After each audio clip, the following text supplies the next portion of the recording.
had like 6 different Spider-Mans all together right at the end, and then Oh no.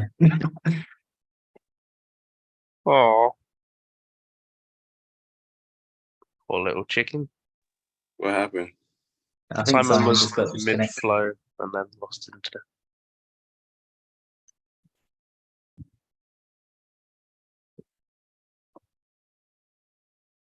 Yeah, since I watched Across the Spider-Verse, Emmanuel, all I've been listening to is the soundtrack. Gosh. Nice. It's a very good soundtrack. Yeah, the soundtracks are, yeah, it was good. I just out the song over the credits, or one of the songs over the credits. I was just like, oh, this is good. I love it. But I Does liked Post a lot of Malone it. The return? way like Gwen was on the drums, but it's part of the story. They messed up the sound in my screening because Really? it was the UK premiere basically. So they had like it was really nice. Like they had a DJ there and like there was like loads of stuff going on. Oh. But because the DJ was being played through 2 channels, they started the film through 2 channels, and it wasn't until after the drums that they changed it to 7 channels. Oh, that's weird. Yeah. Cool. So Well, does I mean, Post Malone come back? There's a little bit of Post Malone actually. A very little bit. where did you watch it? Me, Which cinema did you watch it? It didn't have like a crack in the speaker, right? unfortunately, it was the Leicester Square Empire. Oh, that just hurts your soul, right? Oh man. But yeah, when it started and the sound was off, I was like, man, again. But luckily, they sorted it out pretty quickly. I fucking better, right? Yeah. God, you can imagine just going through. Look, I need to get my refund again, and I need to refund this popcorn. Okay. Well, the nice thing is because it was like a fancy screen and the popcorn was free, so I kind of feel like I'm erring towards the profit against them. So-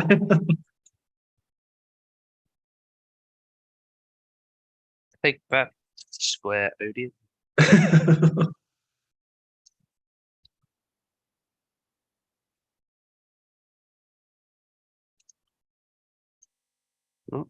He's finished in Dins.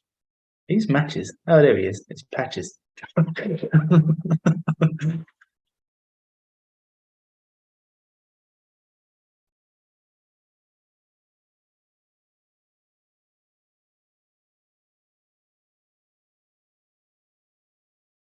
So close game. Oh, Sorry, I had to do it. I'm so sorry. I knew what you were doing. They did. One of us had to say it, right? No, they didn't have. I love you anyway, mate. I still owe you lunch. So it's like it's fine. I like how nothing needs to be said. We all just instinctually just settled in for that. All right. Oh, you pet. I'm all right. Okay. I don't believe you. To be honest, like I was talk about sort of. The Oh my events god, that that was so weird. Sorry, like What? because of Camilla's trousers, I thought she was hanging from the ceiling, and I was like, "What is going Actually, a darky. Was it a dog? She's a spider person. I couldn't be. How was it? Was it a derby? Yeah, in the final, Oh. and we lost. Wow, it's not the But- nicest.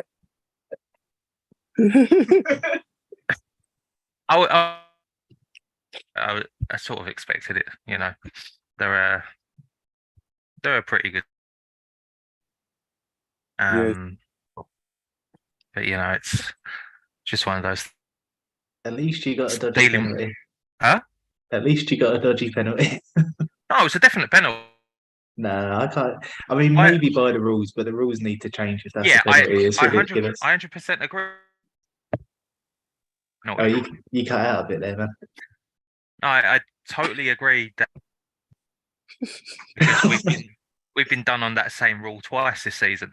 It's so bad, man. Like, I mean, if you've got no intention or no chance of like pulling your hand away, I really can't understand how it can be a penalty. It really needs to change. Yeah, but you know, Mm. it's, It's all London Palaces. you know, they won in the end. Grealish had his customary 4 dives in the game. Well, you've got Lukaku to save you yet. I mean, yeah, that's football. Anyway, let's talk about this depressing thing that we're going to be talking about. So More depressing than my day's been. Man. Motherfucking film. Yes. Why did you choose this film? It's gonna just all be really sad and to think about life. Yeah, it's sort of like Soul in a way, isn't it? Like you come away thinking I want need to make the most of my life, but like a lot sadder, a lot sadder. I did not come away from that. No, I was kind of talking shit. I won't lie to you. Yeah. Well, this isn't going to get me in Pat's good books, but when am I ever? I actually got this as a recommendation. Well, I say that my favorite YouTuber made a video on this, and that's how I know about it. And I went and watched it like on a whim the other day, and then I was like, "Fucking hell, that was amazing!" Like, really blew me away. I was sort of. It kind of falls. I was saying to Rob earlier, like it kind of falls into like a similar sort of area as Leaving Las Vegas to me, where it's like something that kind of scares me, like just the idea of losing like your memories and all that kind of stuff, and like the role alcohol kind of plays in that. Like it's you know, it's just.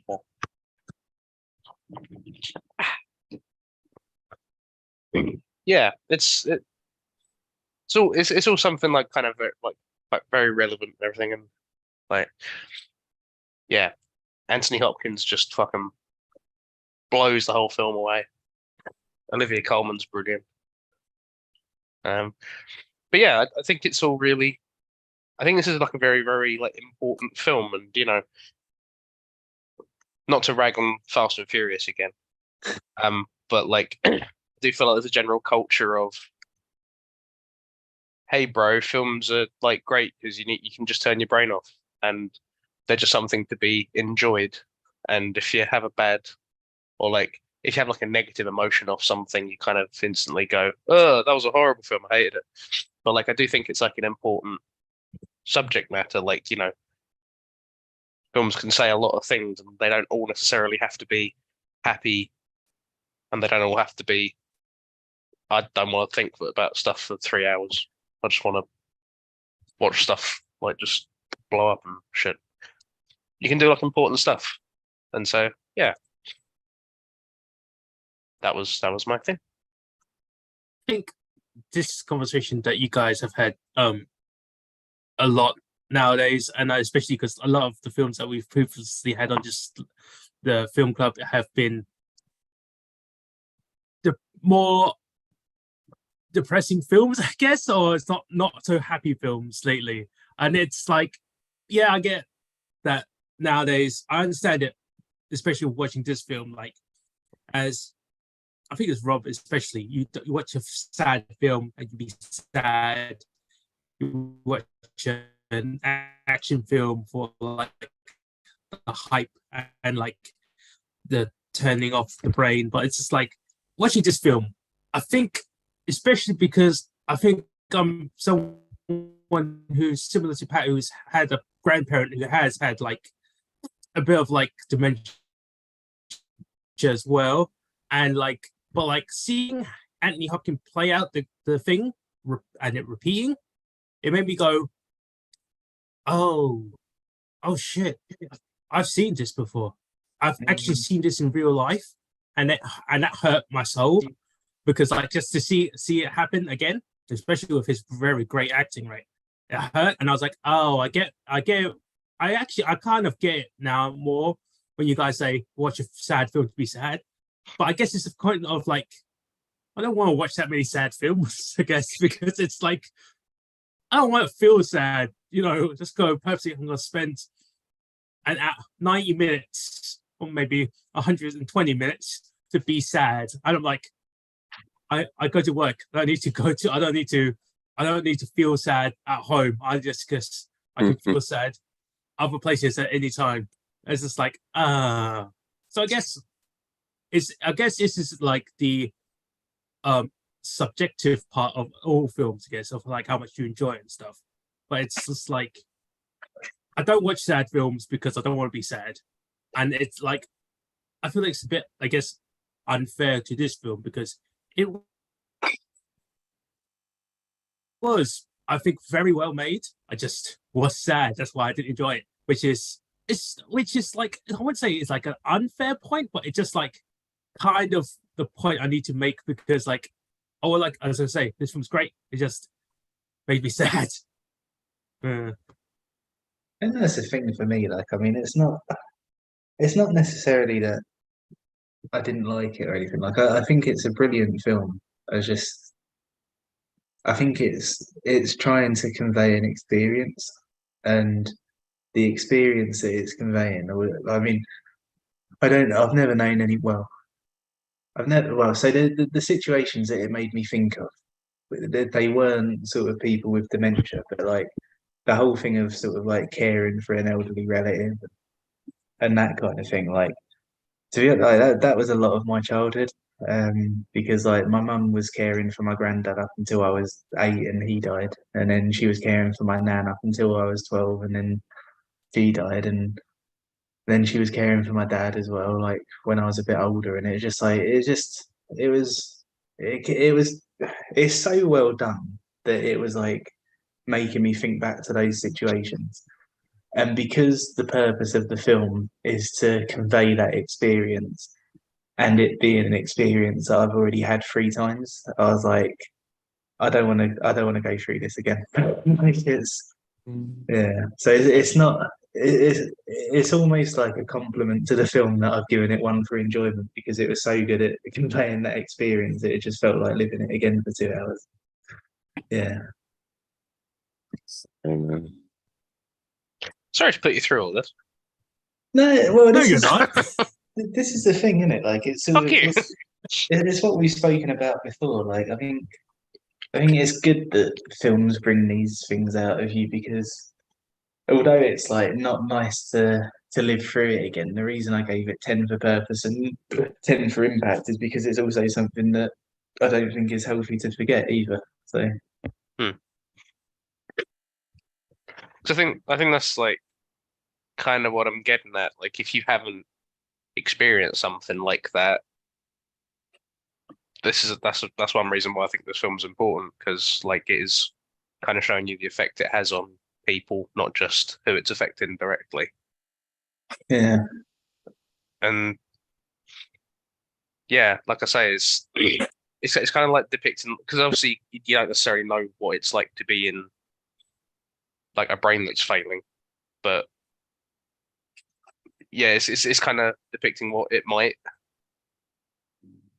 like feel like and how you might experience it. And yeah, I think that's worth like, talking about.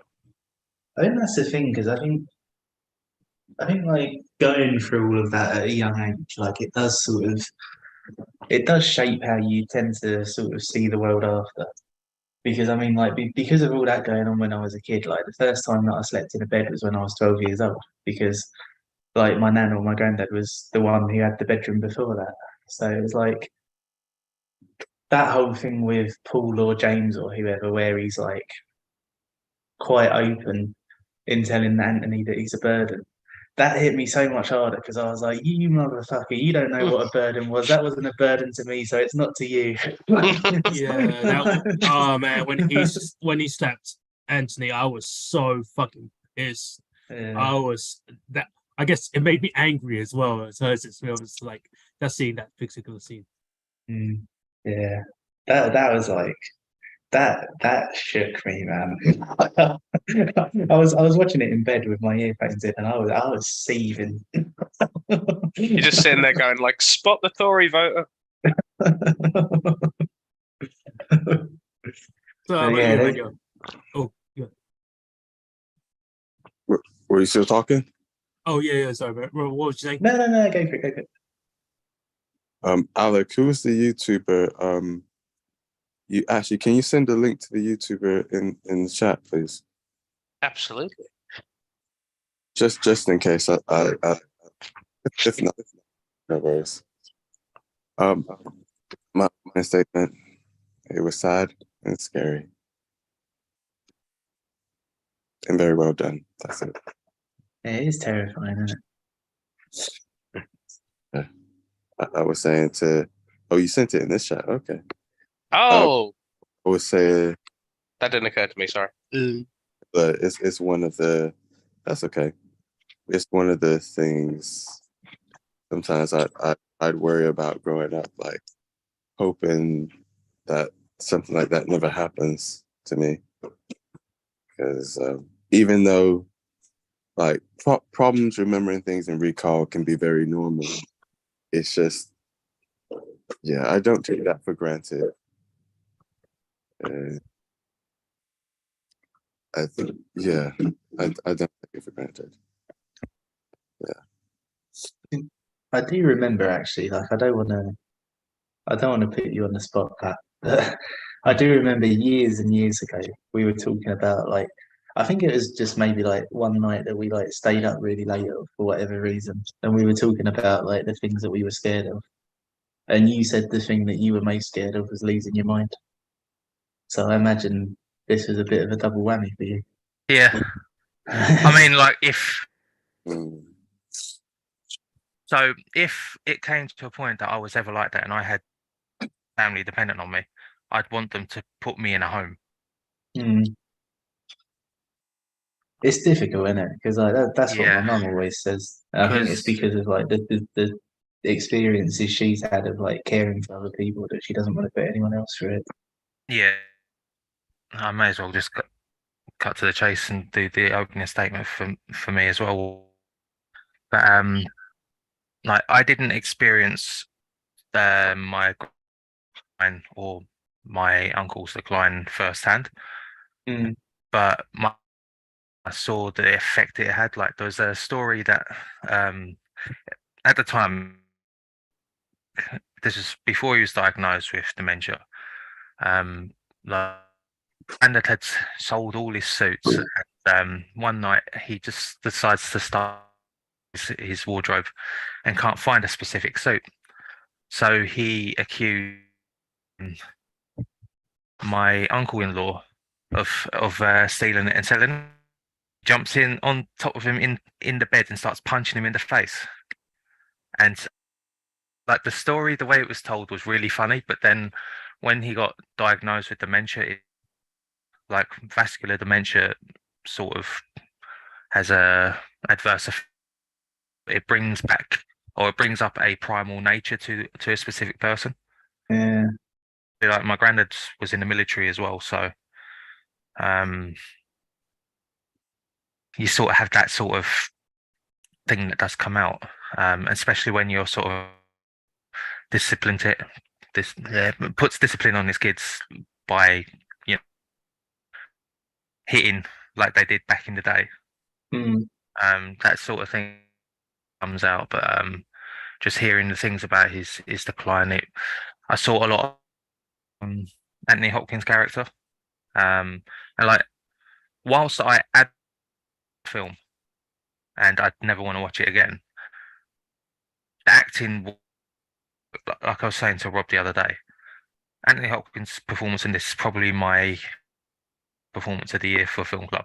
It's nothing's going to come close to it. I've not. I've seen other things depicting dementia. I've hated everything that's depicted it. The sort of memories it gives you. Nothing has come. Yeah, say anything higher about it. And even Olivia Colman, like, portrayed her character like I'd imagine members of my family dealt with those two situations. And like watching that more makes me think, like, I've always said, if I've got like terminal cancer, I'd want to go quick and not put with this, I'd want to be put in a home and just let go. It's a horrible thing for the person dealing with it, but it's even worse for your loved ones, and you wouldn't really want to put them through that either. But if you're someone, can't tell them that they're suffering it, because that will just make the situation worse. That's probably a big reason as to why it was a very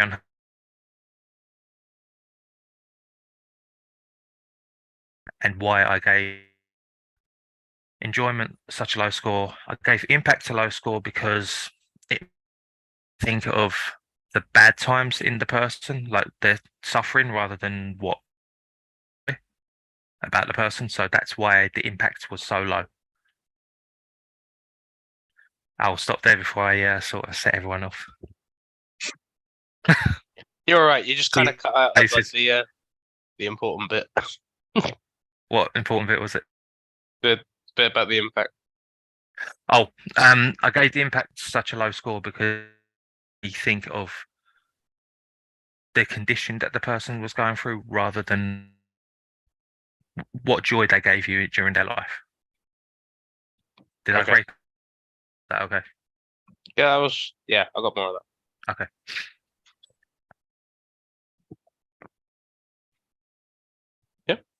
Fair enough. Yeah, I must admit, one thing that I thought was done really well was just it seems so trivial, but I think once you experience like the whole caring for someone thing, it's one of those things that you go like, yeah, that happens, and it's just how many times he tells people to fuck off. It's just yeah, like it's kind of like a little like every time he does it, it's just like a little shotgun. It's just like fuck off, and yeah, I don't know. I thought it was just yeah, I thought it was a really not nice thing, but like just something that made me think of a lot of times because I suppose that's something that people don't tend to recognise is that you know when the person is going through it and you've got all these complex emotions about like putting your family through it, like the natural reaction is to try and push people away, and you know, I suppose there's an element of thinking you're doing the right thing for doing that, but yeah, I just thought that was quite a sensitive little thing to include. But with the as well, like a couple of weeks after my granddad's 4th anniversary, and me and my granddad bonded a lot when I was a kid over Man United. Like he's been so many years, and this was and it happens in this a week before the first FA Cup final they're in since he died. So all Yeah, that extra on it as well. yeah, yeah. That is very sad, actually. Perfect timing, Alec. I tried my best. So Without any information as It's what I do. well, well. Wizard. I have a point for what Rob just said though. I mean you say he's like pushing people away because every time he goes fuck off and he's like being like that, but it's like isn't he just he's just being angry because he keeps he's like missing someone else in his family. He's missing Lucy is what I want to say, right? Or wait, Yeah, he's missing Lucy, yes, okay. Because unfortunately they're both L names and it made me a bit confused as well. But I think that was done on purpose for the movie as well, so that got confusing. But yeah, because he's missing Lucy, I feel like it's only because like, oh yeah, Lucy was my favorite daughter. She always, called me little daddy. Yeah. and it was just like he's being abrasive because he's missing someone, but he doesn't know why he's missing someone, and that annoys him and it makes him angry because it's like as he constantly like quotes really, there's something not right here, but I don't know what it is, and because it annoys the fuck out of him. That's why he's making himself angry. He's not doing it because he hates his daughter or or Paul or something, right? It's just like he hates that he just can't quite figure out what's wrong, and of course that bugs it. That'll bug anyone, to be honest, right? If you go, something's not right, I don't know what's not right. I just know that something's not right, and it's just like he says it at one point, like that he's noticing that furniture keeps moving, which I think is like a nice little bit of like the mise en scene and stuff. But like, his watch keeps going missing, and that's like a recurring thing. But like, yeah, because he keeps forgetting stuff as he's going, he sort of starts suspecting that someone's fucking with him, and so he has to. So he kind of has to make an enemy out of Anne because it makes more sense to him than if she's not behind it, which I think is interesting. Like if she's behind it all, he's like, right, I've got more, I've got more of a groundwork to work from than, because I think that's something else that I really like resonate with this character. Like there's so much denial like going on, and he's doing little things to convince himself that he's fine. Stuff like when he's asked when his birthday is and he does it by the day, and the doctor goes, Friday, and he's like, yeah, and it's like he's going, see, I don't have dementia, I'm completely fine. Like, what the fuck are you talking about? I remember the fucking day, bitch. That's actually Anthony Hopkins' birthday, by the way. Oh, it is? Okay. Yeah. It's also Anthony Hopkins' name. No, it's because I was going to say it because, like, I know for like people who have had dementia or who have dementia, sorry, to be more precise, that sometimes they can get into a routine and be more, let's say, high functioning, I guess is the right word for it. But because I don't think that's really what I thought when he was playing the music on his headphones and stuff. I thought that was his routine. And I was saying, oh, right, because he plays the music, so he knows that now when I play this opera song, it's at 12 p.m. So once that finishes, I can do whatever I need to do. Then it should be about 8 p.m. Then we can go and eat dinner. So I thought that was a routine. Then I realized, oh, wait, no, that's the same opera song they played during when he was in the care home. So it's just like, that's not his routine. That's just something that was in the background, and that fucks me up as well because I was like, oh, that's. I do find it interesting. A lot of the time when you're looking out the window, it's the same time of day, and he's like, it's 8 o'clock, and he's going like, I just got out of bed, what? And like, it does sometimes cycle into like night and that, but like it's very very sparingly. A lot of the time, it's like just some part of the day, and you're not quite sure. But like, I thought that was a neat little detail. I think that's why I think this is why I'm like so big on the production and stuff, because like there's so much attention to detail and like the flat and how the flat's laid out, but how every set is the same flat. Like even when you're in the doctor's office. Oh yeah, I thought that was. I don't know if that was because of a limited budget or because they did it on purpose. Because like, remember, it's only because they only had like. Because essentially they had because of the film, right? So it's like we'll give you 5 million. That's about it. I mean, like 2 million is already going to Anthony Hopkins, so you only have technically 3 million to film this film. I was like, all right, but it grossed. All right, Florian, we've got 20 cans of blue paint. Let's go crazy. Yeah. To be fair though, because it started as a stage play, so that's actually that's really clever to make the most of a set. So I imagine that would have been really cool to see on stage. Because like it's all kind of like contextual as well, because it's like Why is it all the same set? It's like that is the only room he can think in. If that makes sense, that's the only space that his mind can kind of pick up, and that's why he keeps confusing Anne's flat with his flat. Yeah. And that's why when they go to the doctor's office and she does the buzzer, he's like, "Oh, have you lost your keys?" And she's like, "No." Yeah. And it didn't help that the door was the exact same sort of The door's door exactly as well. the same as well. I know, and that confused the fuck out of me. I was like, "Wait, what?" I was like, "Oh wait, no, he's not in his house. He's in what?" Oh, and it's all sort of like messed up. It's But I love looking at how it changes, because like you look at it like at the start, and it's you got like a classical statue. So obviously that's stuff that resonates with him, with like the opera and all that. He's like of a different sort of time, and you got the grandfather clock, and it's obviously obvious connotations there. But then in like the next sort of set of scenes, we're in Anne's flat, and you got like a dove, and you got like little like minimalist sculptures, and you've got an umbrella stand, because these people go outside, and Anthony does not go outside. We never actually see him be outside.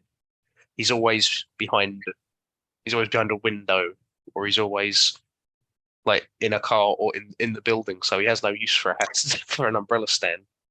But that's how we know we're in Anne's flat and stuff. And like paintings change as well. Like there's a really cool little one. So when we're in his flat, there's like a big painting, and it's like it's some kind of building, but it's very deliberately shaped, like shapes. But it looks like a factory. It looks like a factory. It's very purposefully like rectangular, strong sort of thing. In the later scene, and I think it's when he's like going on about her grand plan and stuff, the painting behind him isn't that painting anymore. It's like a really sort of abstract sort of painting of like a river or like a lake. And I was like, that's really fucking interesting. So, because just as a microcosm of what's going on in his head, he's gone from a structure to wishy-washy shapes, and I thought that's really, really neat. And you got the introduction of like the little blue, because like the little introduction of blue, as in the clinical blue of like a care home, of like a hospital, that's coming in really, really early on. And the further we go into the story, the more blue that apartment's getting, because that's what his mind's slotting in. Yeah. I thought it was really interesting on like a production level. I was gonna say, I think the scene that really changed it for me is when he was putting away his own groceries first in that kitchen. Then afterwards, the kitchen is completely different. It looks similar because of like the way that the cupboards and everything else is, but you realize it goes, this is a very modern kitchen. It wasn't a modern kitchen like literally 3 shots ago. It was like kind of a bit rustic, like little door handles and stuff, when he was putting away, like when he was going through like putting away his pasta, put it in the cupboard, and puts the little blue bag in his pocket. And the next scene, and it's like, oh wait a second, this kitchen is completely different. I think I noticed that like straight off the bat, because like, this is a very modern kitchen. This doesn't seem like an old fashioned. This doesn't seem like an old person's kitchen, if you know what I mean. And I'm like, oh, he's not in. Then that's when I realized, oh, that's not his house anymore, is it? And then afterwards, it's like then slowly with everything else, especially with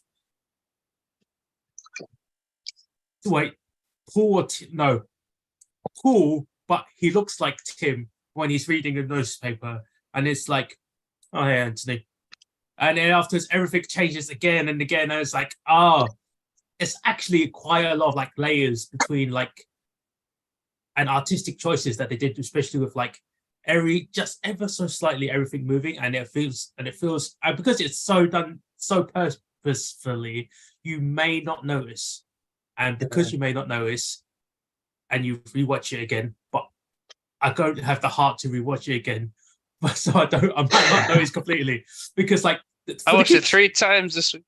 Ugh, fuck. I finally so many tears. Oh, Sorry. My sorry. mind would just be gone at that point. It's all right. Drink of water. You ready? Let's go again. What? No. No, your It's just heart can only a one-time deal. your heart has exploded and the shrapnel has burnt your soul. You don't need to say a light anymore. That's not how that works. You don't No, you purposely. You just hit restart, and you sit there and you just go through it again. This is not live, die, repeat. This is probably one of films that we've had in film club where it's just far too heavy. This and Caper Now. Yeah, it's quite Ooh. a similar thing, to be fair. Yeah. Like where you brought up Lee, that teeters with it.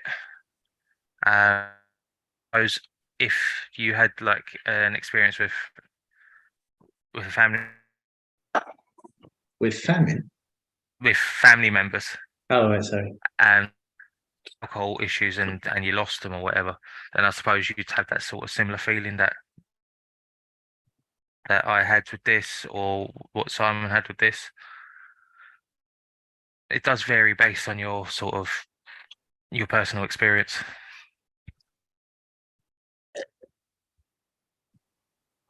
This is why I can just sit there and watch it and be happy. Oh, I was gonna say, I think this film is probably I have enjoyed less than Capernaum. I think I could see like there was a chance of hope in Capernaum, but this is like, Hey. fucking hell. Hey! This was shorter. That's a good point. Capernaum ended on a kind of it was very emotional. It was horrible what they went through, but something good came out of that. Whereas this, from the beginning, it's just gonna get worse. And it's just really sad. And again, all the acting is great. And the lady who plays Anne, sorry, I forgot her name, Olivia. She, again, like other people said, and Pat said, like she did really well. Mm. And when she's crying, I'm just like, man, I'm sorry. I really feel for you. And like every time they look at him and they talk with him, and when the one that he's like, oh, you look like Lucy, when she's just like, oh, I'm sorry about what happened to her. I didn't know. I'm sorry. He's just like, what you mean? He's like, oh crap. Yeah. Like, I wasn't meant to actually say. She catches on quick. And she's like, but obviously there's going to be certain things that trigger him or maybe make him more violent or different things. So maybe they don't say things around him. Also, film wise, I think is better the way they did it. But you could also understand that from a real life point of view, why they might possibly do things that way. Can I just jump in there 1 sec? Like the thing that you brought, an interesting thing in the film about his daughter. Nothing stated about, because obviously it's made out that they've said that she's died, but they've not made out how long she died. But considering, I don't think it was that long since her passing, because a big thing with dementia, they lose concept of their memories from like and within a period of time, from the time they're in, and then maybe years prior. It's the things that happened a long time before that they still, which I find crazy, considering they sort of, most of their memories they forget will look like, but long-term memories is something that they they do keep, because like my uncle who had it, he forgotten everything at my mum, and when he saw my mum at my granddad's funeral, he gave her, and I was like, wow, that's just it's just mad. That makes sense. Yeah. Right. I think that's all. I think you see that as well when like he's reverting to like being like kind of in a childlike sort of state. Yeah. But like I think you also see it in like the dialogue when I think it's like actually the very first scene is when Anne's telling him about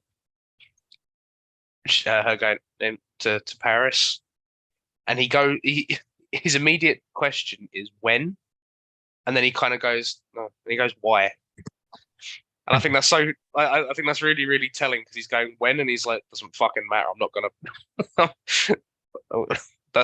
I'm not gonna remember that anyway. I just need to know why, because when is just not anything to him anymore. Like, which I think is a nice little bit of dialogue. There is a question. I guess I don't know if okay. Laura is one of his caretakers, yes?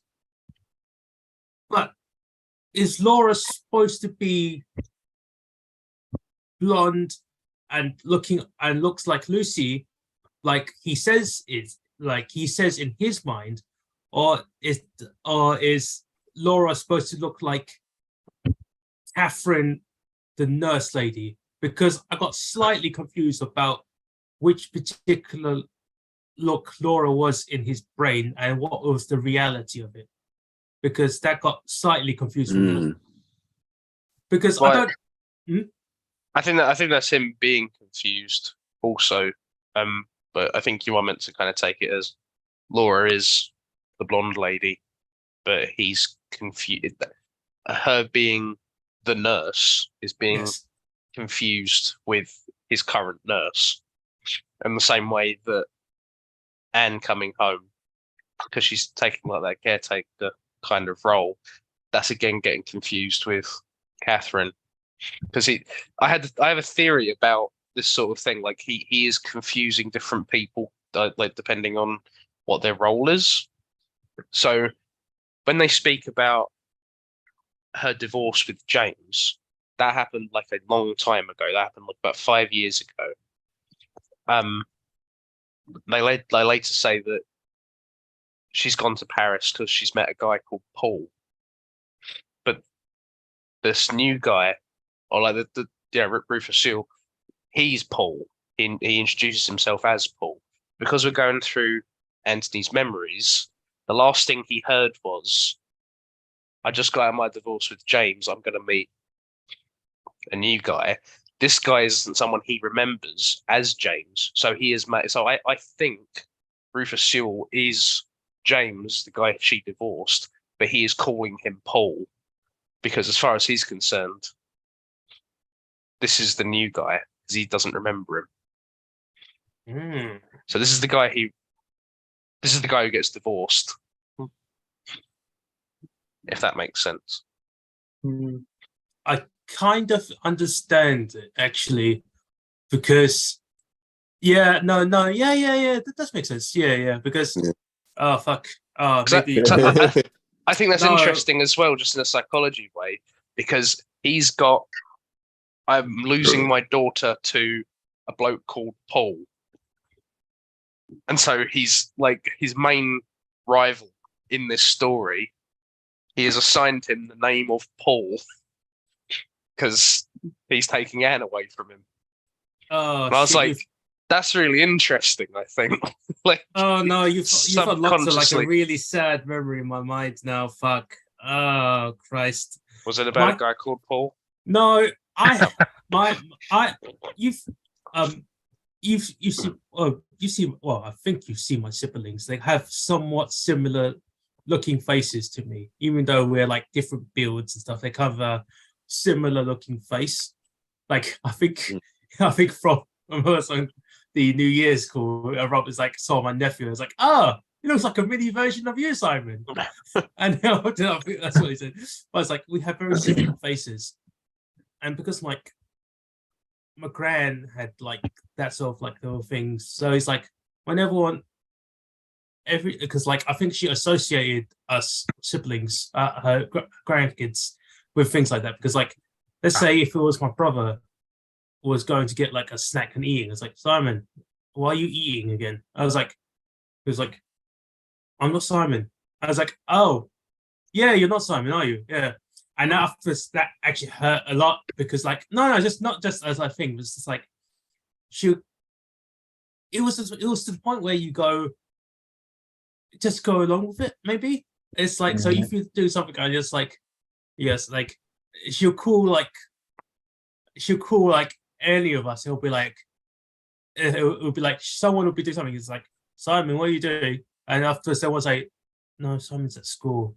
But I was like, yeah, no, I'm just here, you know. It's just like, yeah, you just went along with it because it was easier for them to process in their mind, and that's like, oh wow, that hit a core memory because it's like I've been called my like older two brothers' names like lots of times. It's like it's like, hey, what are you? It's like, you know, and you just go, yeah, sure, we'll do it.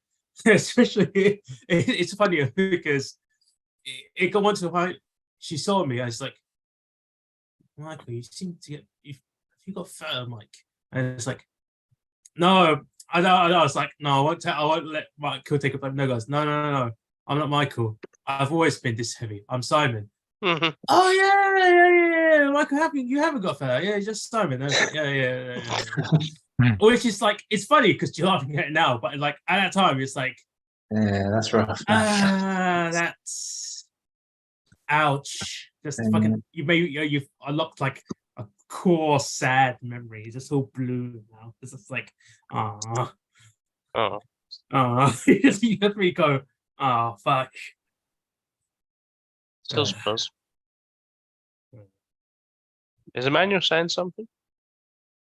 I think he's talking to. Oh. Sorry, I was talking to Camilla. Oh, don't let it happen again.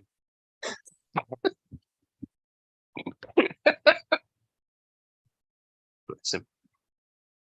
So I feel bad now saying that my favourite scene's actually when he's trying to very slyly see if Paul's stolen his watch. Oh, like, I would have just gave him the watch, man. It was like, I would have just said, do you want to look at my watch? Is probably what I would have said, because like it would have been the easier thing to do. It's like, I think because Paul knows that he has dementia. He fucking talks about it loudly at the dinner table, and it's like just like I mean, like there's certain things you do as like, you know, because they're family, you suck it up. But he just, well, I guess. It was a bit of a dickhead. Not just a bit. He was. It was a piece of work. Let's just say, fucking hell. Because like, if that was me, I would just been like, here, look at this watch. Because I think it's one of the few items he knows off by hand. Because like, he knows that this is his watch. The color, the thing is like. It's like that same DVD player that he has in his that he has. It's like, this is my DVD player. I know this CD. Like if it buff and where it's like a bit scratchy, I have to use the cloth to buffer it out a bit and just put it back into place. Like it's one of the few things that he knows that he actually has for sure. And just like just give him the fuck. It was so simple just to go. And even if anything, like the daughter literally is in the next room with the actual watch. She's gonna come in and be like, "Oh, here's your watch, Dad." And he's just gonna be like, "Oh, this is my watch? Yeah. Oh, so this watch is your husband? Yeah, that's his watch. Oh, okay." I just love his attempts to be sly though, and he's just like, "I just wanted to check that it's very pretty. Is it yours?" Yeah, but Do you have the receipt?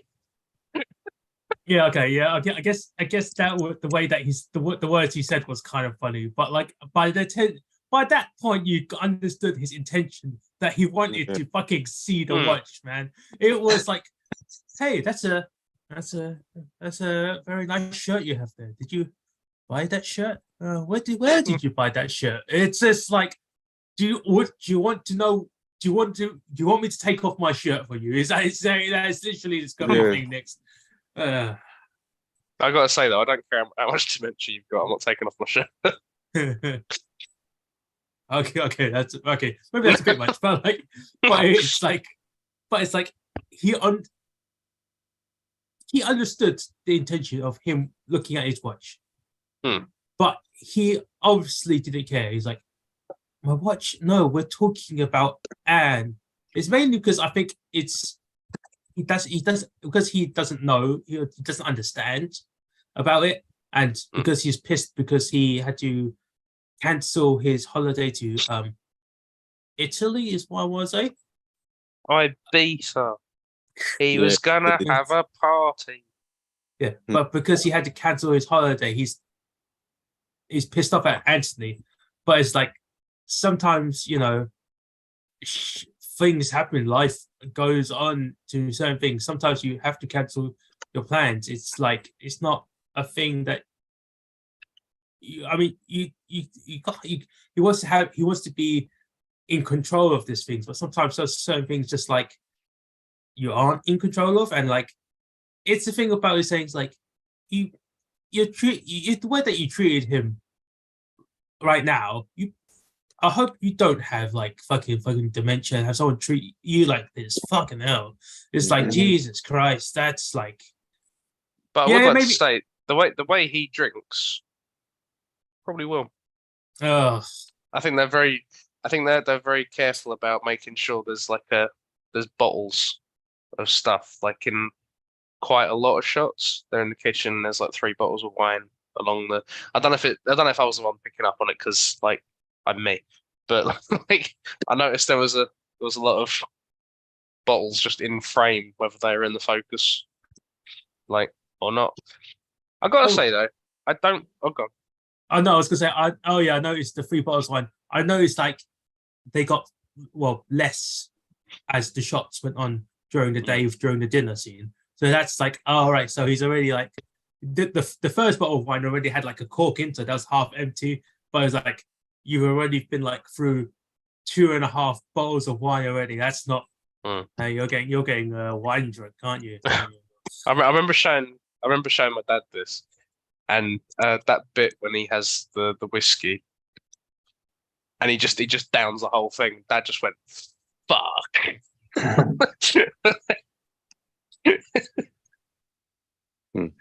Because I do think you're generally like not expecting him to just be able to just chuck it back like that. But yeah, I don't want to. I really don't want to fight Paul's corner here. But you're gonna anyway. Yeah, I'm don't. just saying I can like. Oh wow, I've got to be really careful here. No. I think that's devil's advocate. Devil's advocate. You play devil's advocate. Yeah, I'm gonna put up the shield of devil's advocate. Okay. I think there's like a there is like advocate. Huh? Sorry. I was saying devil doesn't need an advocate. Oh, He needs a beating. oh, fuck. Okay, give him a chance, man. You're fucking up. Sorry, carry on. Sure, we've all want to hit a pensioner at one point. No, sorry. We. No, I think that is an element in the film where, like, you have Anne, and she's in the kitchen and she's like doing dinner, and she looks out the window out at a young couple in like the apartment across, and she's looking kind of wistful, like she ain't getting any older. Sorry, she's getting very much older. She ain't getting any younger. She's not getting to do the things she wants to do. Like life's kind of getting away from her, and like again, Paul's fucking horrible. I will agree with that, but like you can see where the frustration comes, where it's sort of in the same way that Anthony's not getting any younger, they're not getting any younger, and they're losing a lot of their time where they're able to do things. And how long is it until they can't go on holiday anymore? How long is it until they're too frail and they're just stuck in the house? And I can see why you're frustrated that we were about to go on a holiday and have a bit of a life. And now we've got to put that on hold until we can put you in a home or whatever. Like I can understand why that is frustrating. I don't obviously I'm joking about hitting pensioners, but I felt like I needed to say that. this is the internet. But yeah, I think that is a part of this film where there is that question of, is like you know, life's getting away from you pretty quick. And yeah, you're spending an awful lot of time taking care of someone who ain't going to get any better. So maybe putting them in a home is... Nah, fuck. No, okay. I mean, you'd understand his frustration. A dick to the guy, Yeah. so fuck him. Exactly. Being a dick and being frustrated are two different things. Absolutely. You I'll agree You with that. can be frustrated and be like, and be like, oh, it's okay, yeah, you know, yeah, it's all right. Here's the watch, or here's this, and yeah, I know it's really hard, baby, but I don't know what to do anymore. Kind of like you're frustrated and you're sad. Not, I'm gonna be a dick to you, take the piss out of you, it treat you like this behind my wife's back. It's like it's no wonder they got divorced.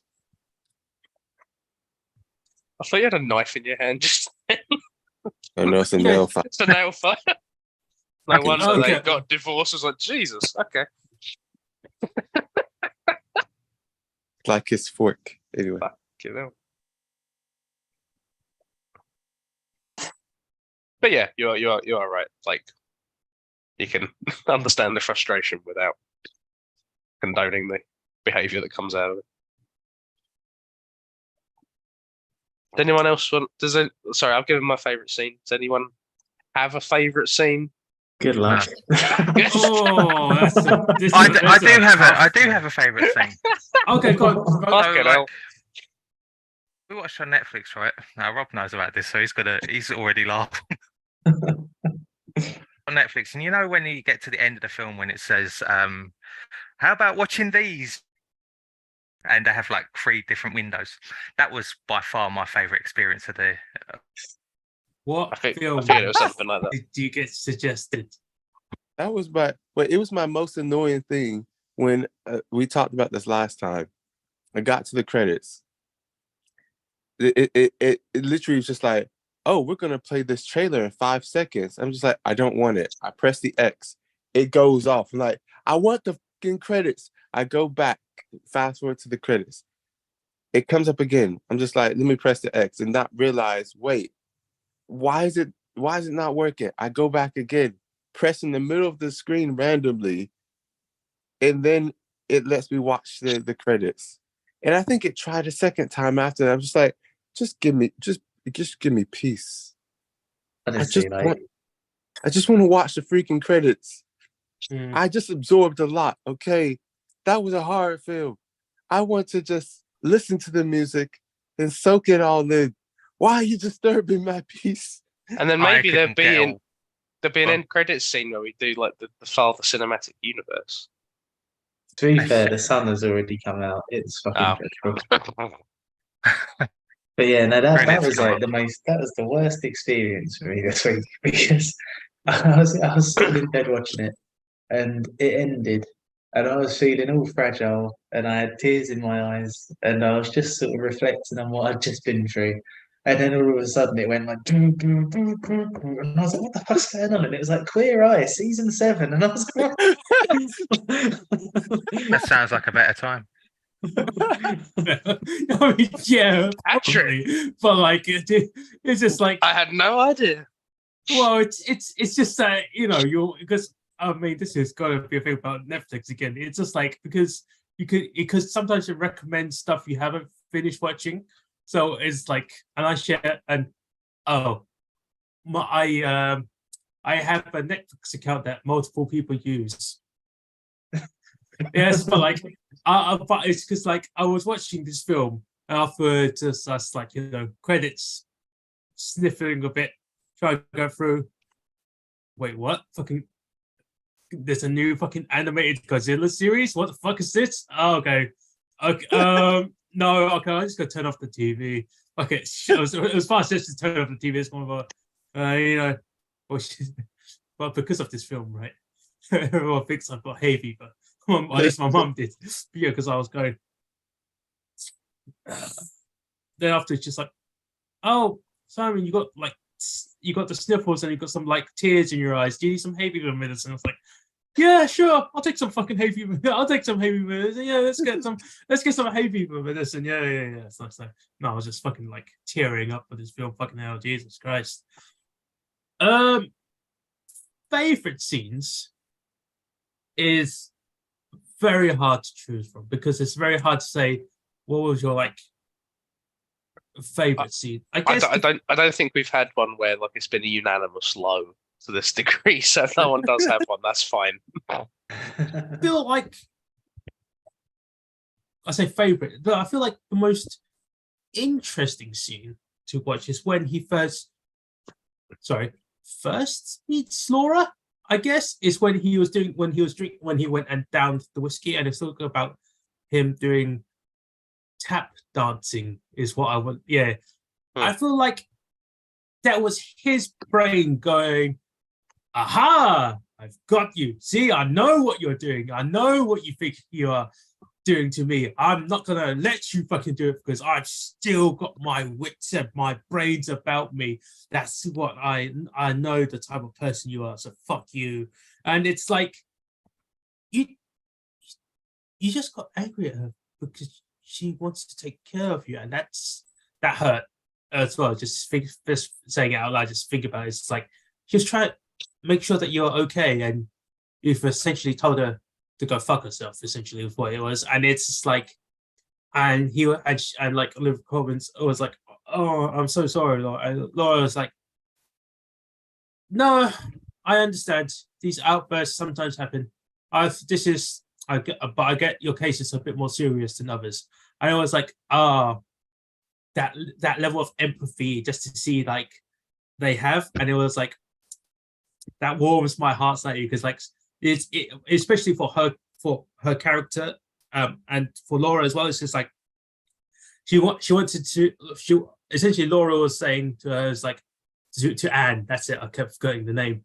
She was saying to Anne, "I get it, and don't worry. I know how to deal with it properly. So you're in good hands." And I was like, that was nice. That was like, even though she got told like essentially to piss off, and I'm good. What he said something really like outlandishly rude. I guess it's like I'm gonna fucking outlive you as well, and it's just like fucking hell, man. Just like that was much. That was heavy, but because Laura was there, and she was like, "And don't worry, I get it, and I can deal with it. Don't worry about it." And I was like, "Nice." This big shake up with a nice sort of calm, and I was like, yeah, the calm is like help set the stage for the rest of the movie as well. And it's like, okay, cool. Gets it. Yeah, that's good. I do find his scenes with Laura to be really, really fucking interesting because like we don't have like the impression like he comes into these conversations knowing where they're going to end up, and like when he talks to Paul, you can see he goes from "Who are you?" and "What are you doing in my flat?" Then not believing that he's in his flat actually, and he's like, "Oh, that's the best yet." And then he claims to be Anne's husband, and he's like, and then he kind of like calms down. he starts asking questions because that doesn't match up with what because he's like, no, hang on a minute, she's going to Paris. What the fuck? But then he starts easing into it. He starts easing into this conversation and forgetting like he doesn't know this person, and then it all just kind of plays out and everything. But eventually, it all circles back to, oh yeah, Anne's trying to make me leave the flat. By the way, your wife. And then it's like, I'm not leaving my flat, and we like come straight. We come like back, and he's kind of looped in on himself. So I like when he's introduced to Laura, because what he's trying to do there, he's trying to convince her that he is fine and he doesn't need a carer. So he comes in, he's got the robe, and he's doing all this stuff, and he's making jokes about Anne, and he's like, oh yeah, you told me about this 100 times, and it's like, oh yeah, she's got a memory thing, like, oh yeah, comes of age, doesn't it? And it's like, I'm trying to get the heat off me. I'm trying to make her look like the one who has my symptoms, because I couldn't have the symptoms. She's got the symptoms. And that's the whole, but that's why he's getting angry. So he does the tap dancing thing to convince her he couldn't possibly have it. And she's laughing. And she's laughing because she's trying to be polite, and she's trying to like be like she's Should be trying nice. she's trying to put people at ease, and like it's genuinely like kind of shocking that this guy, like this fucking 80-year-old guy, is just broken out into tap dance. So she's like, what the fuck? But he's trying to convince her, and she's laughing at him, and that's why he's like, hang on a fucking minute, what the fuck is this? And that's when he starts getting defensive, because he is not reading it. He can't read it properly. But then the second scene he has with her, he's getting angry at her because she's talking to him like he's the hard R. And he does this whole thing. He's like, you think you're so intelligent, don't you? I'm more intelligent than you could ever hope to be. Like, fuck you, treat me like a fucking adult. And literally, like, the second she apologizes, he's going, oh yes, I have memory of an elephant. Do you know that animal? And he's like, hey, watch me swallow my pills. Hey, presto, they are gone. And it's just like, you can't. You can see her trying to go like, what the fuck do I do with this? Because like, his behavior isn't something you can latch onto. He's just constantly forgetting what he said like 10 minutes ago. Like, how do you treat someone like that consistently? You can't. Like, I just find those conversations so interesting when it's all, they all kind of loop back on themselves.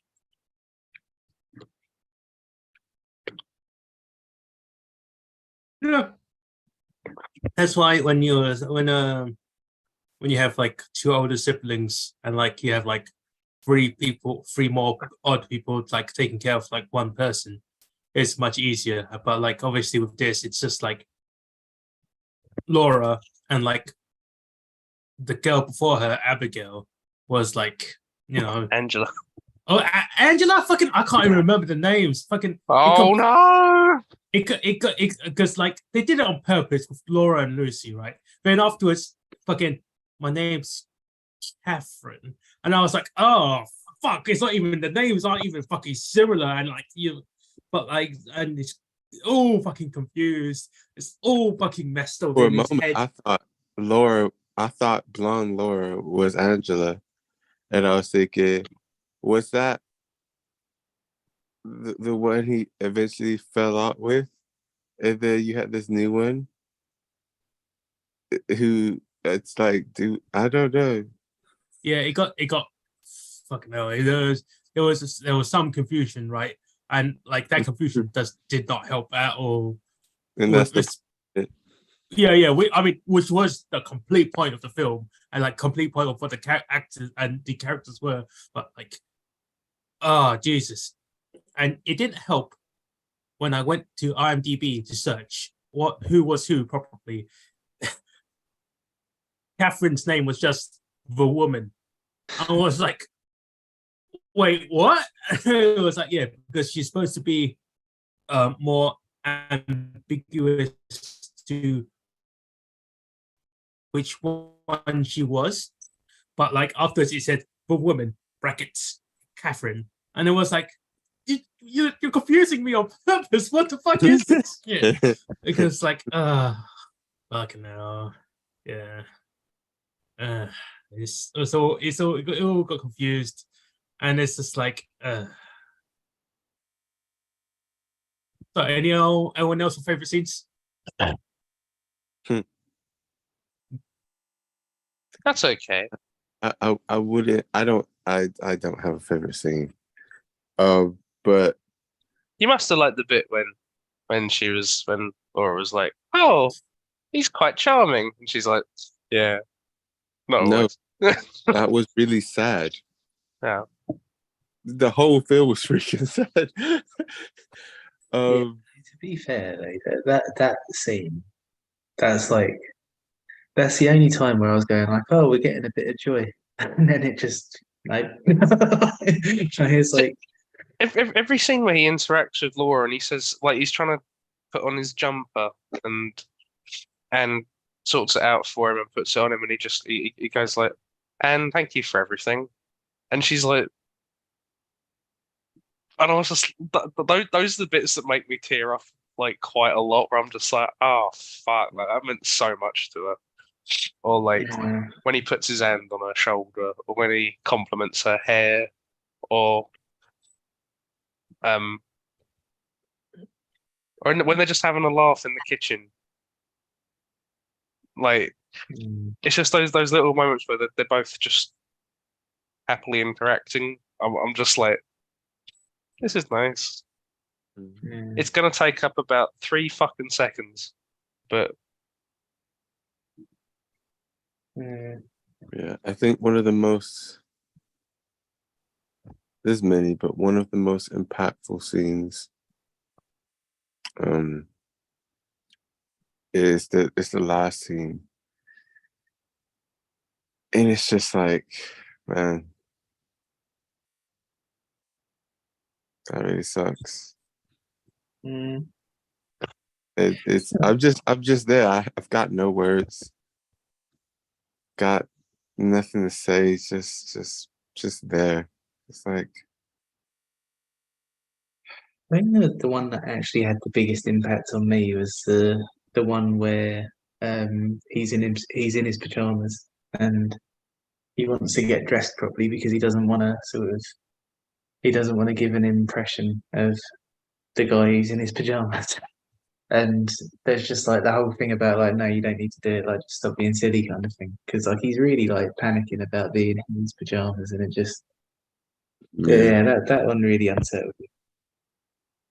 I do think there's something as interesting as well, like his how his costume changes throughout. Like when we meet him, he's in like a suit, and then it turns into a jumper, and then it turns into he's wearing a robe over pajamas, and then he's just wearing pajamas, and then by the end of it, he's just got a blank t-shirt, and it's another one of those things of just like elements of being stripped away from him. And in it's in the same way that the apartment's being stripped down. Like the longer you go on, the more things are in boxes, and the more there's like just kind of furniture sort of strewn about. And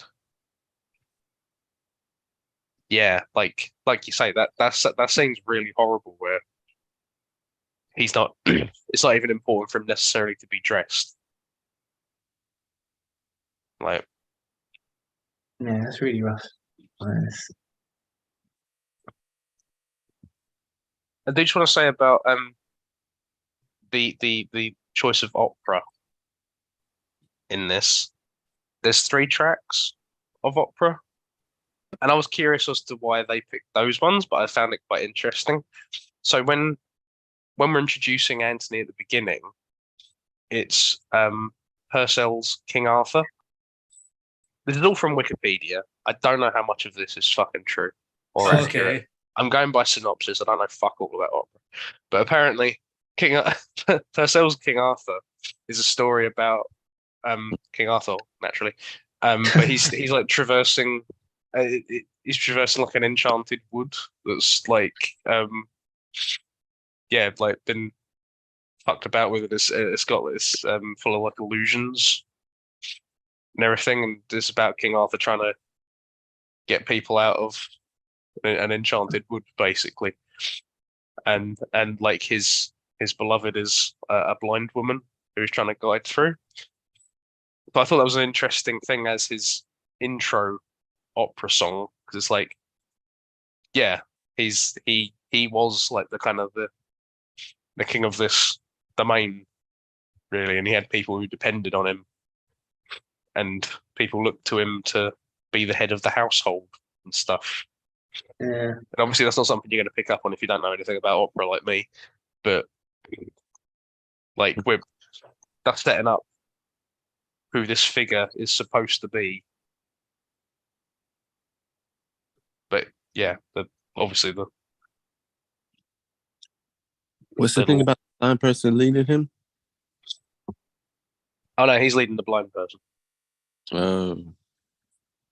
But like, yeah, I think there's like the undercut kind of thing of just kind of like this King Arthur's still in the fucking woods. But, like, he ain't getting out of that. Ironically. Ironically. The second one is called Norma, by Bellini. And they play that for. I think there's a scene with Anne where it plays. But Norma is about there's like a priestess lady, and her lover is pursuing like another woman, and she tries to get him to come back to her, but he refuses. So she like repents, and then she gets sentenced to burning at the stake kind of thing. But her like act of self-sacrifice is so inspiring to her ex-lover that he like joins her and they like are together. And I was like, oh, that's really interesting in context to Anne and the whole nature of self-sacrifice and stuff like that, and how they're just sort of intrinsically kind of linked as long as they're like together. Obviously, like avoid the romantic bit of that, but again, interesting choice. And then the third one is from The Pearl Fishers by Bizet, and it plays when she leaves him at the hospital. Don't know why I said hospital, but Pearl Fishers is about these two friends who are both pining for another high priestess, naturally. And she's like really well respected by the clergy for being so like dutiful and stuff. The first friend is like secretly trying to rekindle something with her. They get found out, also start getting burned at the stake. The second friend was someone who the priestess saved, like when they were younger, and he's like jealous of his friend, but like he frees them and like lets them like go out, like live basically. And I was like, oh, again, that's really fucking interesting as well, because you got the whole element of sort of like there's like kind of a love triangle going on, and one side's got to kind of let himself be taken to let them both be free. And I was like, these are very interesting choices. Apparently, all IMDb says is like Anthony Hopkins like Pearl Fishers, and that's why it's in there. I was like, these are very thematically like relevant. That's really cool. Well, I mean, like if you want to go by IMDb standards, I think who was the director for this film again? Florian Zeller. Yeah, because Zeller wanted Anthony Hopkins to be Anthony, because he says if it's not Anthony Hopkins, I'm just gonna make this film in fucking French. Just I don't care. That's what that's what it says. That's what it says on IMDb. I think that's the reason why he says Paris, but they don't speak English there. And when he said that, instantly thought of you, Alec. I guess that's just, I don't know why. But it's because it's the way that he says it with the connotations.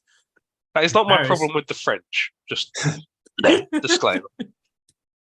Okay. I would say you can't go to France; they're all cunts. But Oh man, I was gonna say about another thing about casting. I thought it was good that Bill, they casted Bill really well, because while he was acting as Paul, I just kept thinking of him as Sherlock's brother. I was like, this was great casting. He does that like Paul very well.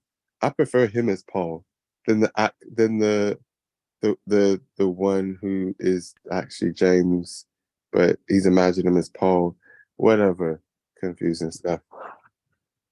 I don't like the guy he was slapping, basically. Even though he's still a good actor. Anyway, all the casting was great.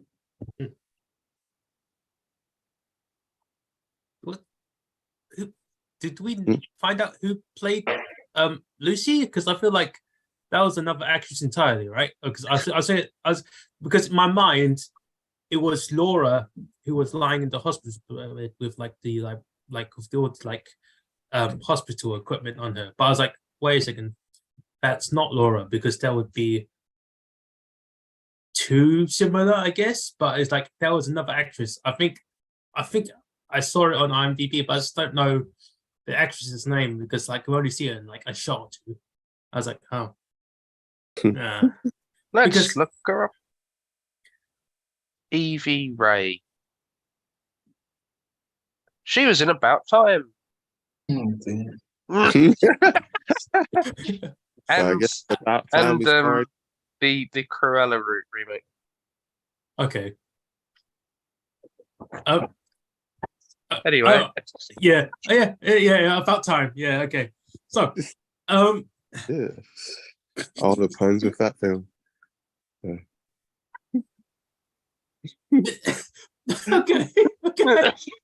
I don't know what's okay. that was a great one to end on. Just like, who was she? Oh, someone from About Time. It's like, let's go home. I don't. Another. Sorry. No, you go.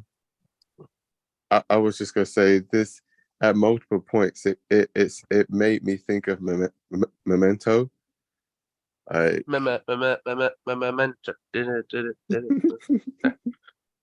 Oh, sorry. Did you say Mentos? What?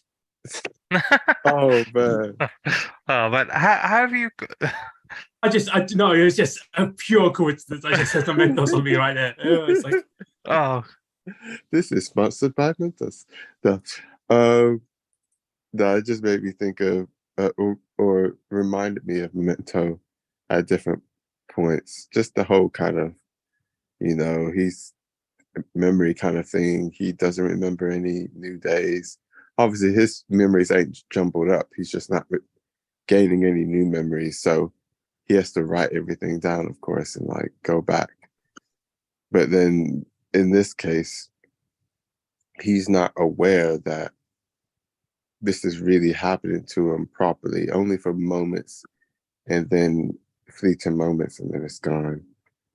But yeah.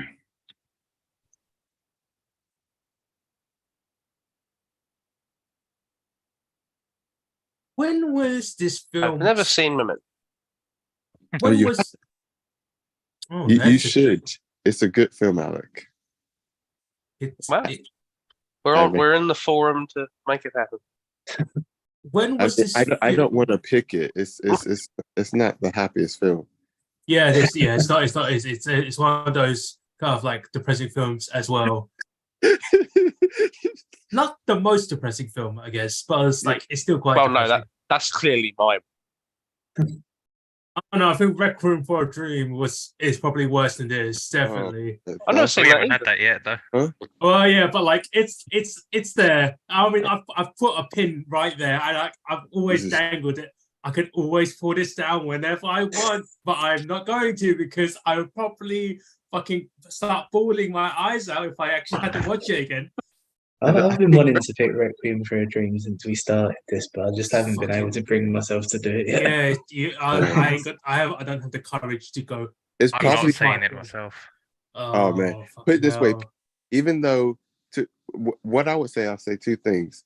Antichrist would be easier to pick than Requiem for a Dream, but only because Antichrist is so crazy and messed up. But Requiem for a Dream it's not even that far from reality. Will I see Willem Dafoe's erect penis? It's just no. Okay. It's so hard. In your dreams, only in your dreams. It's so hard hitting and just so messed up. It's just like, oh my goodness. Saying that, it's the first film that put Clint Mansell, the composer, on the map for me. I didn't really know about him before that film.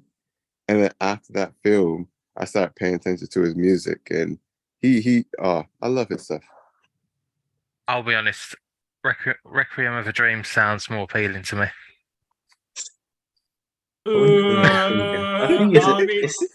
Wait, you've not watched it though, have you? No. Okay, you're only saying that because you haven't watched it. I think I feel like, and I hate Antichrist that much. Oh, Requiem for a Dream is a brilliant film, but it just fills me with dread and sadness. Yeah. It's one of those. Yeah, I just yeah. You guys need to stop watching such fucking sad shit. No, we watched. You guys need to stop watching so shit sad. Fucking yeah.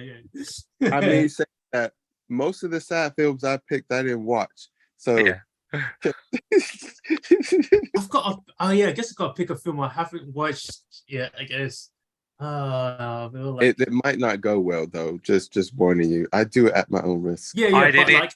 But I'm one of the few more chaotic guys in this group that chooses films that I had not watched, and I'm like, yeah. I did it once, and only two of us liked it. What film did you pick? Triple R. Oh God. I loved it. So did I. And then you found out you glorified Nazis. I still like the film, so you know. It's only a film. It's just gonna be a whole fucking thing about our Great Showman, About Time. This is like a few films that everyone seems to like talk about and like give some sort of like hate on. So we'll see how it is. I liked all them. We do need to write up like a rogues gallery. Yeah. I should probably call them happy films. The three picks I swear I've got lined up, none of them are really happy. I mean, they're not this or caping them, don't get me wrong, but they're all kind of thoughtful. They're more thoughtful films in their own ways. They kind of get you to think, but they're not happy. I was about to say someone needs to pick something like Bambi, and I was like, nah, his mum does. Yeah, I was thinking of picking Bambi for Goat Round actually. We're gonna just wind up with like, let's watch the Paw Patrol movie. And it's like, nah, he has a panic attack at one point. No. Like, Speaking of Paw Patrol, Emmanuel, did you hear that they're making a open world Paw Patrol game? What? Wait, what? That's really I've never good. heard you two be so excited.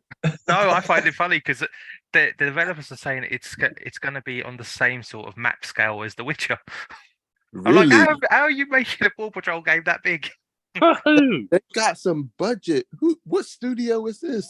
I don't know. I was flicking through. Can't remember. Saying that, and they must have it is a huge show, so they must be It's getting not a lot of money for this. Witcher money show, man. Come on now, come on. But serious, Paw Patrol is like, I'm trying to think, what was a huge kids TV show in our time? Thomas the Tank Engine? I don't know. The Thomas the Tank Engine cinematic universe. Maybe. Let's say Thomas the Tank Engine. I don't know. This is like worldwide show. If they pull this game off, it could be the new competitor to Minecraft. I don't know about that. Or Fortnite. Not Fortnite, because Fortnite crosses ages more. Minecraft does as well, but I mean, Paw Patrol has that much of a following. It could be a new big game for all those ages who watch that show. you say it like that, right? But like, all I can You think just get the of next Star Wars spoiler from right Paw now Patrol MMO. is that there's a Peppa Pig video game. I'm like, yeah, I guess Peppa Pig is a very well liked character around the world. I was like, Bacon Sandwich, the game. well, fucking hell. This is from one of the streamers I was watching. He was playing the game because like he hit a sub goal and he was like, yeah, fuck it, I'll play the game. He's got like the Queen in it, Queen Elizabeth. And afterwards, like once he finished like that section when he was in like went to like London, and it says, we in on a loving memory of Queen Elizabeth. And I'm like, fucking hell, when did this game come out? He's just like, what the fuck? Did not expect this to go. What the fuck? It was like even him when he was streaming, he went, wait, what? I was like, damn, fuck. It was hilarious. In his own weird way. I was like, fucking Peppa Pig the game. Fucking hell. Oh man. Saying that, even though I said that about Paw Patrol game, to be honest, it'll probably have more of a meager following, because it's not like Minecraft or Fortnite where like everyone plays it of all sorts of ages, or Roblox. But I guess Roblox is a one where I kind of see, if Paw Patrol becomes successful enough, it could potentially become another popular game, kind of like you have Roblox. You have, what's that game, Squid Ink game? You mean Splatoon? Splatoon. There's certain games that are popular among different age groups, but Roblox goes older. It doesn't go as, it kind of crosses the same ages as Minecraft though. So I don't think it'd be as big as that. I mean, I don't know about that, man. Because like, if you want to talk about like stuff with like Roblox and Minecraft, it's only because it goes across ages, is because it's very memeable for each particular, say, age group. And because each age group enjoys the media of, or the medium of the like video games on what you can do with it, it becomes a whole ball game of like what is popular for which guys. I hope, at least I really don't hope, I guess. I don't expect someone like our age to be streaming like a live stream because, all right, guys, welcome to the next season of Paw Patrol. Yeah, today I've got the fucking corgi guy. Yeah, that's it. I've got the corgi, and he's in the helicopter, and he's going to save the city by putting out fires. Yeah, let's fucking go. Yeah. I hope that doesn't happen. Could you imagine you open this up because you want to hear a review of The Father, and then you just hear all this, like right at the end. Sorry. I was about to say Paw Patrol. I've gone so off control, so off topic. The last thing I'll just say is yeah, I don't think it'll be that big. I think they put probably too much money into this, but good for them. I hope it does well. It probably won't do that well. Probably just do average, but well, at least the kids got a good game. How did we get on this? It's because Pat mentioned it. There is one caveat to this. Patrick, I was going to say this. There is an old man in Japan that plays Dark Souls who has dementia, but doesn't much have dementia nowadays because he plays Dark Souls. And I'm like, wait, what? Because essentially Dark Souls is, you die, you repeat, and you recollect your souls, and you die, and you repeat, and you recollect your souls, right? But because he's played it a bit, but he got better at it, and like essentially his brain function from like memory was like activated for a long time. I guess it's like, just pattern recognition, isn't it? Yeah, but because essentially that is it. But he's like he's 80 something odd, right? But he played it so much that he's like I know that this guy is going to come from this side with the spear, and that guy behind him has like the bow and arrow that shoots. So if I go block, ready weapon, slice, then block, ready weapon, slice, I'll be able to do it. And he remembers it, and he goes through the game, and he keeps playing Dark Souls over and over again, and his memory improved to the point where it's like, you have dementia? I mean, that's what they say. I don't think I have dementia, but yeah, I know it's like a normal, and I can remember stuff. It's like, I know it's like, that's fascinating that an old man could play video games and gain like memory function again, and that's like that's peak news to hear, right? That's awesome. I sent Rob that. Sorry, my dad showed me some videos of dementia patients, and carers played music for them from when they were like young, and just hearing that music kind of made them sort of wake up a little bit. Like they went from being like kind of like, I don't want to say catatonic, but like they were just like not responsive. They were just sitting there just staring into space.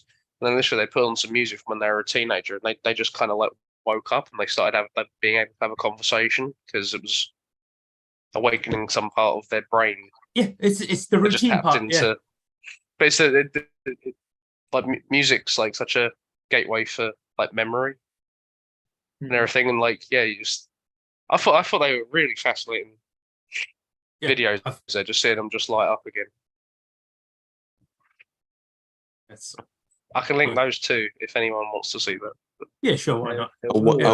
If I'm sure there's lots of research on this, and the guy in Japan as well, that sounds really interesting, especially for research wise.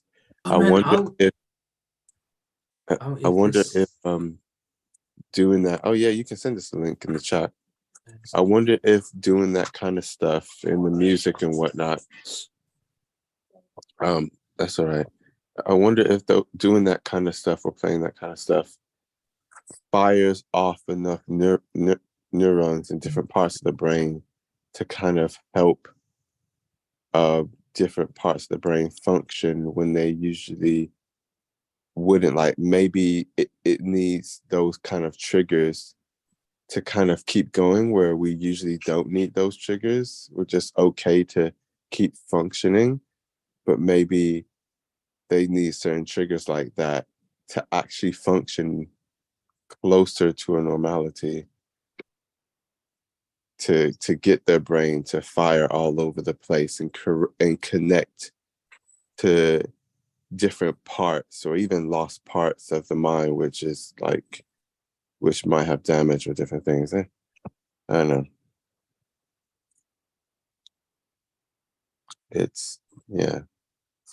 It sounds interesting. Kind of reminds me of a lot of stuff we did in psychology and whatnot.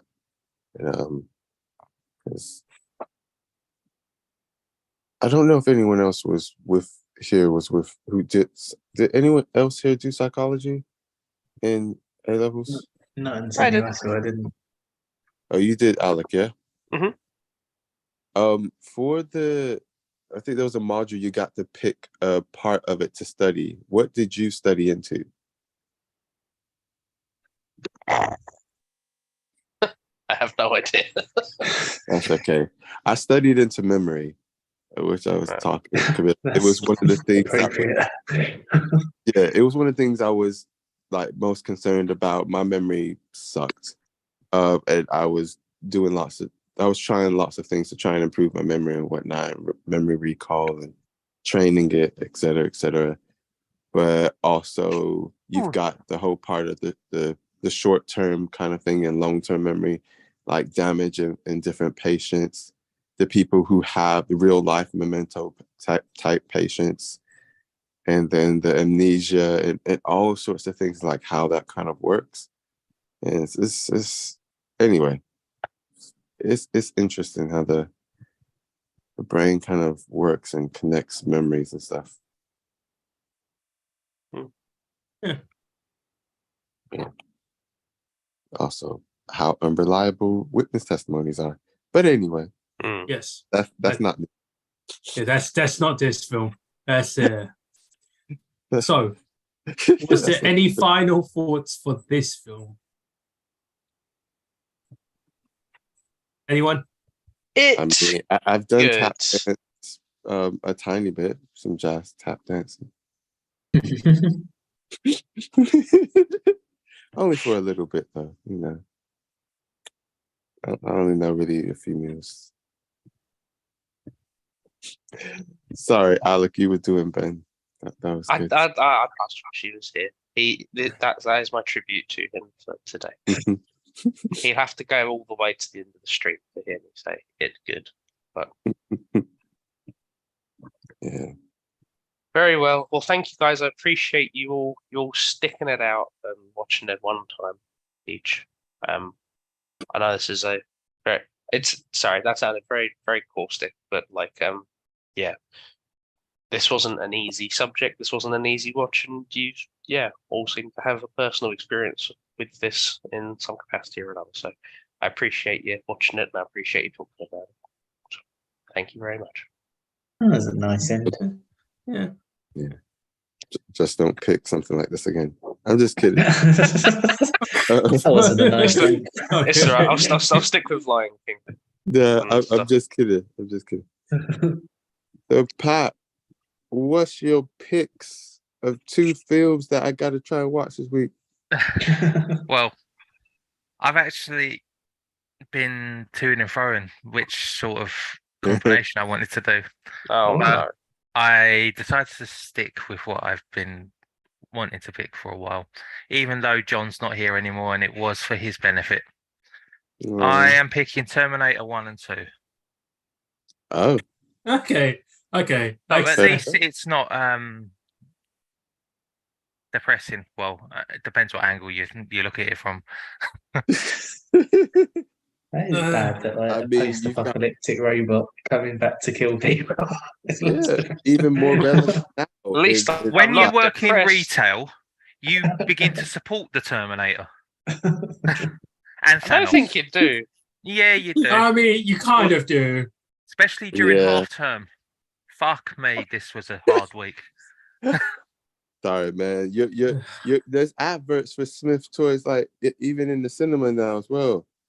I watched Spider-Verse and saw an ad for your store, and I was just like, man, he must be. I feel for Pat. Don't air his place of work on a fucking YouTube live stream. No, he doesn't. He doesn't work there. He doesn't work there. I just hang out. But what was I going to say? They made a reference to that in the recent kind of, I say it was kind of reference in the whole kind of worry about AI and pausing development for it and whatnot. And lots of people saying, do you want Terminator to become a reality? Like someone was saying. I took a screenshot of Question Time this week where they were sort of referencing is AI good or is it the Terminator or something along those lines? Oh no. Is AI the future? Or is it? Yeah, it's one of these things. Actually, one of the films I might pick that I referenced, I alluded to, but I didn't tell you what it was, Rob. Kind of references to that as well, like just another kind of negative side of AI. Anyway, but it's all negative. Fuck it. No, don't get me wrong. There's lots of great stuff about it. It's just no, there is about AI or yeah. I think there is benefits to it. No, I don't think humans know how to use it properly.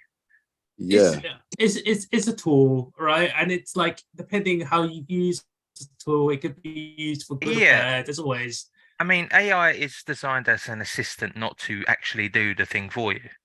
Yeah. I saw a really interesting thing on Twitter the other day where this guy was like, he was basically saying that he thinks that the reason that AI art is like going viral every other day at the moment is because it's the first time that a lot of like technical people have realized the joy of being creative. And it's like, They're getting that joy of being creative, but they're not realizing that it's shit because they're getting the joy out of it. So everyone's going, "Oh, isn't this great?" And it's like, "Yeah, it is great because we can do this now." And it's like, "Yeah, And but they're it's not. also It's not not great being as an creative. output." Like, I'm being creative. I'm pressing a button. I mean, it's Really? not that simple, Wankers. but yeah, it's like it's not the hours and hours of work unless you're one of the people who actually submitted stuff to competitions and won. I mean, they actually did put hours and hours of work in. Oh yeah, okay. That was They- like the caveat for it. Right? It's like, yeah, I won this art competition through coding, and it's like, yeah, but you paint this fucking picture, you stole this picture. Well, yeah, I guess it's kind of Yeah, stealing, you isn't stole it? this picture.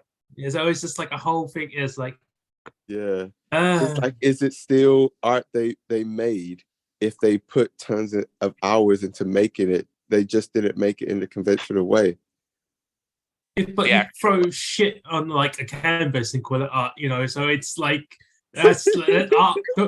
Well, the concept of art is extremely subjective to the point of like, is it art? No. Yeah. Or is it? It's like it goes. Is this art? No, I didn't It's make it. I mean, like, Or is it the Terminator? It's like that guy who, over years, he kept drawing his blood and putting it in a bust, like a frozen bust, shape of frozen bust of his own head to to represent the fragility of life. And it's like, oh, okay. I mean, it's like interesting. okay, because if you want to talk about AI and arts, right? It's like mechanical art. It's like the robot that like uses like has an arm and puts oil on itself to lubricate itself. I mean, that's like, is that art or is it just technology? And like, it's not. It has no purpose. It just uses oil and like bathes itself so it stays lubricated and runs properly. And it's just like, yes, that could be art, I guess, if you really want to make it into it. It's like it's too subjective. It's really subjective.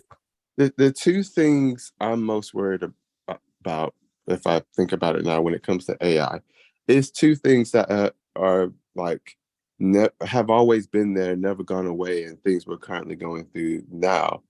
Is one, mega corporations taking advantage of it in terms of using it for their benefit to make money at our expense, which they do with our data and all sorts of stuff.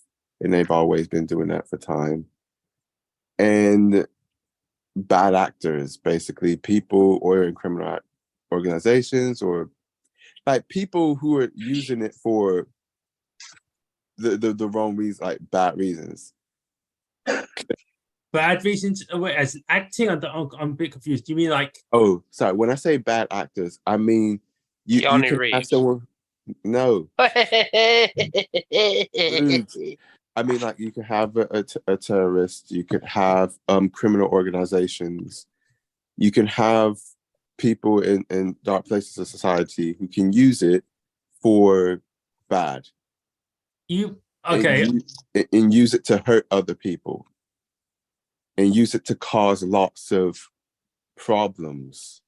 Oh, okay. I think so my mind went first to, are you teaching AI to make cocaine? But then I realized, no, you're teaching AI to become robotic scam callers. Then that's actually fucking horrific. I was like, oh wait, no.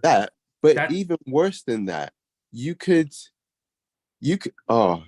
have that, like Max Stitchman level kind of thing, but you can program this stuff to aid cyber criminals and who are aiding actual terrorists who are then killing lots of people with the aid of this, because you can use this to kind of in a way, like it makes bots better. It can do a certain role that a person couldn't do in a certain place. That might be very dangerous if they program it correctly, combined with robotics. There's just so much messed up stuff. And I'm just like, that's what I'm more concerned about. Like that, and yeah, corporations taking advantage of us. Like more so than, but yeah, I mean, it's just so it sucks because it can really help us cure certain diseases and all sorts of stuff in research. Anyway, there is one question. Rob, you played with like the AI technology stuff, right? Just for a little bit, like Chat GTP or something, right? Yeah. Have you done? Because I heard like some people have done this. Like they've made like someone watch like all the Batman films to make and tell the Chat GTP to make a Batman film, right, or something like that.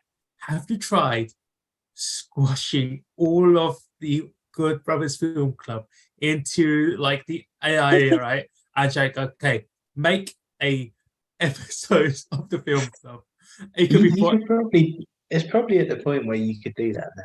Like if you've got because we've got like what 117 videos, so that's probably about 300 hours. So as long as the captions are enabled, like automatic captions kind of thing, you can have things that analyze the captions because they can, unless you have the new GTP4, which ChatGPT-4, which is not out yet. It can't necessarily watch stuff or look at stuff, but it can read stuff. So it's possible. We could even have them pick a film for us. Oh, we could already do that. Like I could just give it the spreadsheet and say, "Give me a film that's gonna be loved." Well, no, it'll probably say the reason why I brought it up, right, is because this is gonna sound really fucking stupid. On like what the stupid shit that I watch. There was someone who did a chat, like automatic chat AI to play scenes. They were using SpongeBob for some reason. Don't ask why. I just was using it, and essentially they programmed SpongeBob to play like clips as if it was like in the SpongeBob cartoon show, but they used like video game assets. So it's just like, all right, it's just SpongeBob and Patrick and Squidward and all that. So it's like it starts off, it goes a few moments later, like as they cut the scene. Then afterwards, SpongeBob was like, Patrick, do you know what the Matrix is? And everyone in this chat went, oh, fuck. It got sent to you straight away. I goes, but what do you mean, SpongeBob? And it's like, Patrick, did you ever think you were inside a video game? And it was like, oh. Right, so I've just gone on ChatGPT and right. Oh, and you've broken Simon. Well done. Simon is ChatGPT. So I've just gone on ChatGPT and I've said, I'm in the film. Oh, I think Simon might be ChatGPT. As soon as you said it, he just malfunctioned.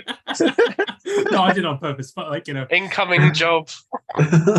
So I've gone on ChatGPT and I've said, I'm in a film club. Here is every film that we've rated above 9. And I've pasted all of the films that we've rated above 9 together. And I said, recommend me a film that would definitely be successful. And it has said, based on your list of top films, it seems like you have a diverse range of genres and critically acclaimed movies. If you're looking for a film recommendation that is likely to be successful and well received, I suggest Inception. So it doesn't know anything. Okay. We're safe. Safe, everybody. Okay. I think I'll pick it again if it wants. It didn't recommend anything else. Yeah, there is more. So it's actually, it didn't recommend anything else. So everything else there is just a description of what Inception is. But didn't you say you listed every film above 9? Yeah. Yeah, so Inception wasn't above 9, so. But it also wasn't successful, so it was wrong. Wasn't it? That's subjective. No, it was like it ended up with like 7 something. It definitely wasn't universally liked. That the surprises ending me. for Inception wasn't universally liked, to be honest, right? Okay, that's not. You fucking hell. Okay. I think we should end it there before the AI chat comes in again. Right, so I've just sent it another message saying we hated Inception. Give me another. No, we didn't. It said I apologise for the previous recommendation, so it's already more gracious than you, Pat. Fuck. Bollocks. Oh man. Yeah, so it said I apologise for the previous recommendation, and it hasn't recommended anything else yet. It said since Inception didn't resonate well with your film club, let me suggest another film with a high likelihood of success based on your list. Based on your list, I recommend. It just hasn't said anything. About time. I recommend blank. It might have been better if you used Chat GPT. Yeah, I'm using ChatGPT. This is ChatGPT. Sorry, Bing. Oh, right. Sorry, it hadn't finished. It's Are recommended. you La La Land. recommending Bing? Oh, fuck that shit. That's not it's like- because the Bing chat uses Chat GPT 4, whereas Oh, Rob is really? in Chat GPT 3.5 Turbo, which is How do I not find that? the most up to date one. You fucking idiot. Did you say La La Land? Yeah, it's recommended La La Land. Okay, I see why, because of like everyone else likes it. I don't think we would like it that much, to be honest. I was very upset to have seen it. La La Land. No, because like I mean, everyone else like La La Land, so it's like. Oh, Lion.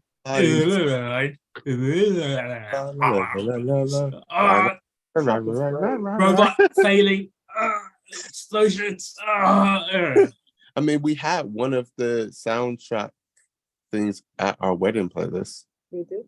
wedding breakfast. So if you did, you probably didn't notice it, but one of the soundtracks, one of the tracks from that soundtrack album was played during when you was eating. Wait. When Simon What? never looked so betrayed. I just don't know. I mean, I was drinking a I lot, don't so want to think anymore. I couldn't like picture it in my head for some reason. It's okay. It was one of the instrumental ones. Oh, okay. Because like, yeah, you confused me. Yeah, robot. No music. Okay. It's okay. But yeah, Rob, in the future, like, yeah, the Bing, before you had to sign up to a wait list, but everyone can use it now. So yeah, I used, Bing, it now has like a chat thing, in that chat is Chat GPT 4. Right. And it's the latest without having to like pay for the API or whatever for Chat GPT itself. But I guess it's because the actual Chat GPT 4 on OpenAI's website, you can use different plugins and stuff with that. So if you know what you're doing, you can do much more with it. Yeah. To be honest, I only really use it if like, say like if I don't understand something, I'll just be like, can you give me a summary on this? Right, I basically just use it as like a springboard to go and find more out. Yeah. The reason I use the Bing chat though as well, because it can use the internet, of course. And Yeah. also it can look into things very recently. Yeah, because like ChatGPT is only relevant up to like what 2016 or something. Either that or a few years ago. Yeah. It's been updating, but yeah, it's not that recent. But yeah, because I'm just like, oh, tell me about this thing, and it might have only happened today or yesterday. Yeah. It's got very up-to-date information, so that's why I use that as well. And and then it references, it cites its sources as well, of course. So every time it references to any kind of information that's from a link, you can then click on that to go to that website. And then of course you're contributing to that website as well.